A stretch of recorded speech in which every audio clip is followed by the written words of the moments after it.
Hi guys, this lesson is here to go over how to write a ballad. Even if you haven't chosen to write a ballad, you may want to still watch this video. I'm going to share one of my own personal poems, and I'm going to share a video with you. I find it to be entertaining, but we'll see. So first of all, let's talk about what a ballad is.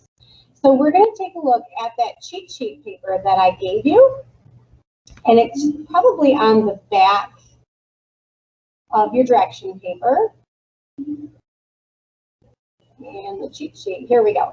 Okay, so ballad is a narrative poem. So remember that a narrative is going to be a poem that tells a story. So if you are choosing to write a ballad, you want to think of what is the story that you want to tell. Do you want it to be a made-up story, or do you want it to be a story about yourself? So we see in the description, a typical ballad is a plot-driven song, with one or more characters hurriedly unfurling events leading to a dramatic conclusion. At best, a ballad does not tell the reader what's happening, but rather shows the reader what's happening, describing each crucial moment in the trail of events. To convey that sense of emotional urgency, the ballad is often constructed in quatrain, 4-line stanzas. Each line contains as few as 3 or 4 stresses and rhyming either the second and fourth lines or alternating lines. So I want to point out with that particular poem, there is not a very specific rhyme scheme that you have to follow, but I am looking to see that you are making the poem rhyme. So you can choose, do you want every other line to rhyme? Should it be the second and fourth line, etc.? But you should see rhyme within the poem.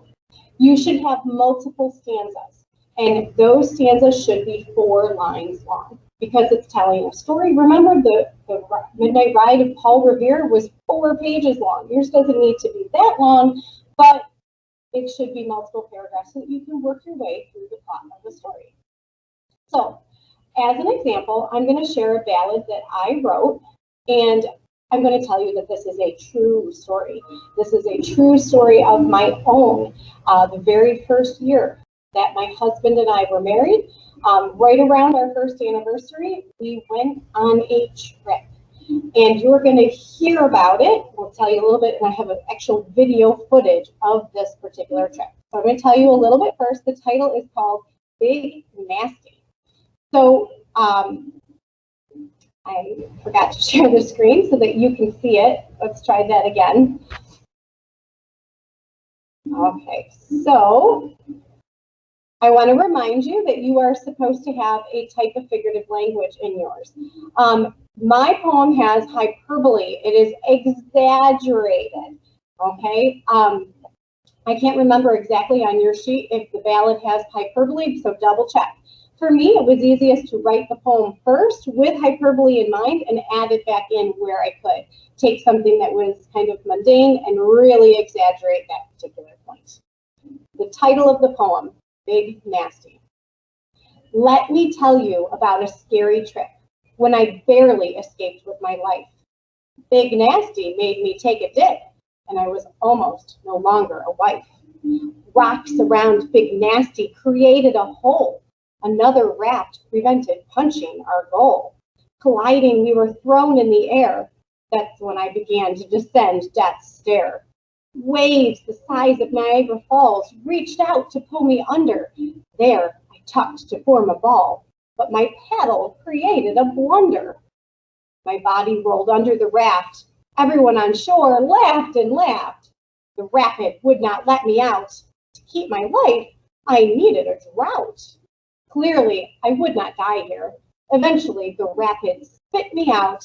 It even took less than a year. To thank the good Lord, I shall now become devout. So I'll tell you a little bit about that story. And I mentioned it was on a trip with my husband. We went, if you hadn't figured it out, whitewater rafting. Okay, so we went on this trip. And we were in West Virginia. We were on the Cheat River, and it was a lot of fun. There were 10 of us in this raft, and we came upon, the rapids are named. So this particular rapid was called Big Nasty. That's where the title came from. Everyone in our raft wanted to punch through it. We're not going to go around it and be wimpy. We're going to punch through it, punch it, punch it, punch it. They're all yelling, except me. I'm terrified. I don't want to go through it. Our guide, he tells us that if we fall in, then you need to tuck into a ball and the rapid will roll you right out and spit you out. What he didn't tell me was to let go of my paddle. I was so afraid. I thought, I can't lose the paddle. And so by holding on to my paddle, it kept me underwater for a very long time. And I spun around and hit the raft. And then what we didn't know when we fell out was that we had hit another raft. So I spun around and hit this other raft that we had hit, thinking it was the same raft, and I thought I was dying. But really, I was underwater for a total of 4 seconds, but it felt like an eternity. So there's a little bit of my story behind the poem. I thought of this event that I thought was really fun and decided to put that into a poem. And I'm going to give you a tip. I thought maybe I could reach over and grab it quickly. It's in the cupboard over there, but they make, and I'm pretty sure they have them online as well, a rhyming dictionary. So I would come up with one particular word that I knew I wanted to use, and I would look in the dictionary to find what that end rhyme was and all the words that rhyme with it. You can do the same sort of thing online. Type the word in to a rhyming dictionary, and it'll give you a list of all the words that rhyme with it, and then that'll help it fit into your poem a little bit easier. So you use your tools and use a rhyming dictionary to help you come up with some rhymes. Now remember, you have to pick one of your most favorite poems of the 3 that you're going to write and do something creative with it. I'm not sure this is super creative, but I mentioned that I have a video of this, and I usually truly enjoy sharing this little snippet of our trip with the classes. So I'm going to pull that up for you.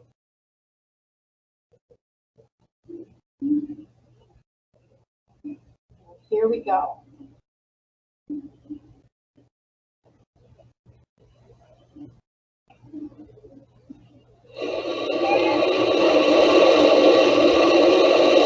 Alright, folks, here we are at Big Nasty. This picture going right there, we're sitting there looking at right now. That is Big Nasty. You guys are right upstream over there. That's not you, but there we are. We're on the scale flowing over.